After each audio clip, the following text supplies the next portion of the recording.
నిత్య పూజలివివు నేరిచినను ప్రత్యక్షమైనట్టి పరమాత్మునికి నిత్య పూజలివివో.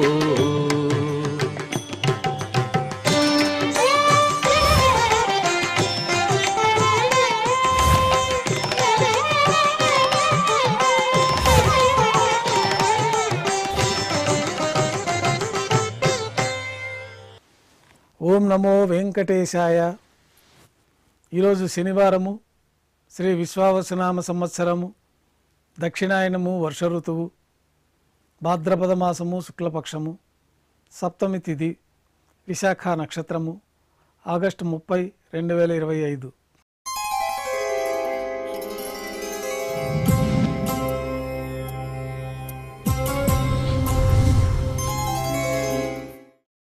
మాధ్యాహ్నిక ఆరాధనలో భాగంగా బంగారు పంచపాత్రలో శుద్ధ జలాన్ని నింపుకొని స్వామివారికి ఉపచారాలు సమర్పించి తులసీదళములతో అష్టోత్తర శతనామాలతో అర్చన నిర్వహించి మాధ్యాహ్నిక నైవేద్యంలో భాగంగా అన్నప్రసాదాలు ఘంటానాదం మధ్య నైవేద్యంగా సమర్పించిన తర్వాత భక్తులను సర్వదర్శనానికి అనుమతిస్తారు.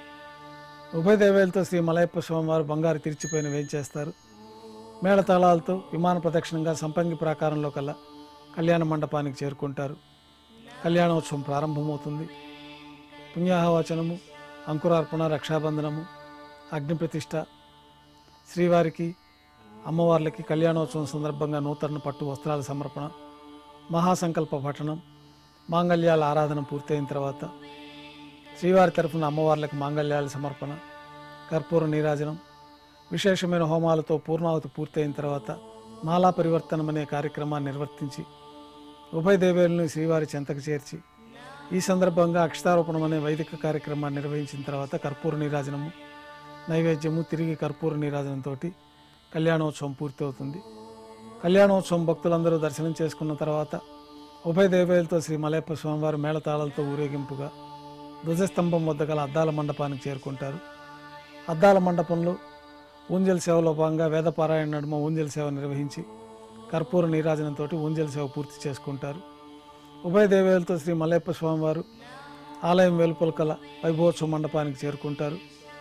ఆర్జిత బ్రహ్మోత్సవంలో భాగంగా గరుడ వాహనం పైన శ్రీ మలయప్ప స్వామివారు వేయించేస్తారు. కర్పూర నీరాజనంతో గరుడ వాహన సేవ పూర్తి అవుతుంది. హనుమంత వాహనం పైన శ్రీ మలయప్ప స్వామివారు వేయించేస్తారు. కర్పూర నీరాజనంతో హనుమంత వాహన సేవ పూర్తి అవుతుంది. పెద్దశేష వాహనం పైన శ్రీ మలయప్ప స్వామివారు వేయించేస్తారు. కర్పూర నీరాజనంతో పెద్దశేష వాహన సేవ పూర్తి అవుతుంది. బంగారు తిరిచిపోయిన శ్రీ మలయప్ప స్వామివారు వేయించేసిన తర్వాత ఉభయ దేవేరులతో కలిపి శ్రీ మలయప్ప స్వామివారికి కర్పూర నీరాజన సమర్పణతోటి ఆర్జిత బ్రహ్మోత్సవం పూర్తి అవుతుంది. సాయం సంధ్య వేళలో 1000 దీపాలతో అలంకరించబడి ఉన్న సహస్ర దీపాలంకరణ సేవ మండపానికి ఉభయ దేవేరులతో శ్రీ మలయప్ప స్వామివారు చేరుకుంటారు. వేదం, గానం, నాదం నడుమ సహస్ర దీపాలంకరణ సేవ నిర్వహించి నక్షత్ర నీరాజనం, కర్పూర నీరాజనం సమర్పించి ఉభయ దేవేలతో శ్రీ మలయప్ప స్వామివారు 4 తిరువీధుల ఉత్సవం జరుపుకొని భక్తులను అనుగ్రహించి ఆలయానికి చేరుకుంటారు. ఆలయంలో ఆస్థానం పూర్తయిన తర్వాత గర్భాలయంలో వేయించేస్తారు. వెంటనే రాత్రి తోమాల సేవ ప్రారంభమవుతుంది.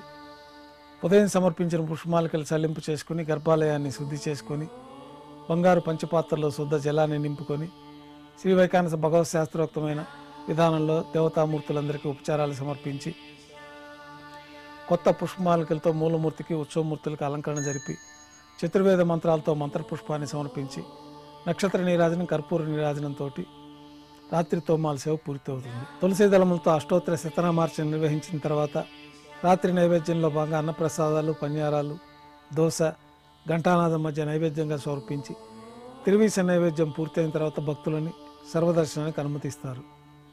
కొద్ది విరామం తర్వాత ఏకాంత సేవలో భాగంగా రాత్రి సమర్పించిన పుష్పమాలికలు సల్లింపు చేసుకొని గర్భాలయాన్ని శుద్ధి చేసుకొని బంగారు పంచపాత్రలో బ్రహ్మదేవుల తిరువారాధన కోసమే బంగారు బిందెలోని తీర్థాన్ని సమర్పించి ఏకాంత సేవలో భాగంగా బంగారు పట్టు పాన్పు పైన కౌతుకభైరమైన శ్రీ భోగ శ్రీనివాసమూర్తి వారిని వేంచేపు చేసుకొని దారోష్ణమైన గోక్షీరము, జీడిపప్పు, ద్రాక్ష కలిపిన మిశ్రమము, పండ్లు నైవేద్యంగా సమర్పించి కర్పూర నీరాజనంతో ఏకాంత సేవ పూర్తి అవుతుంది. ఓం నమో వెంకటేశాయ. ఓం